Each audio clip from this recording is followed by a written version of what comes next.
গাইবান্ধার সাঘাটা উপজেলায় ২৪০ লিটার চোলাই মদ সহ ৩ জনকে গ্রেপ্তার করেছে সেনা সদস্যরা। মঙ্গলবার দুপুরে সেনাবাহিনীর সাঘাটা অস্থায়ী ক্যাম্প ইনচার্জ ক্যাপ্টেন রুবায়েত এ তথ্য নিশ্চিত করেছেন।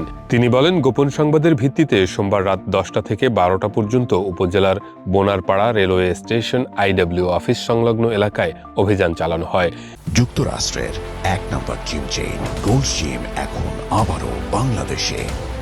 বসুন্ধরা আবাসিক এলাকা ও বসুন্ধরা সিটি শপিং মলে এ সময় ২৪০ লিটার চোলাই মদ সহ সুনীল বাবু, চিচুয়া রাম, বিনেশ চন্দ্র নামে ৩ জনকে আটক করা হয়। আটক সবাই বোনাপাড়া এলাকার বাসিন্দা। তারা দীর্ঘদিন ধরে এলাকায় চোলাই মদের ব্যবসা করে আসছিল।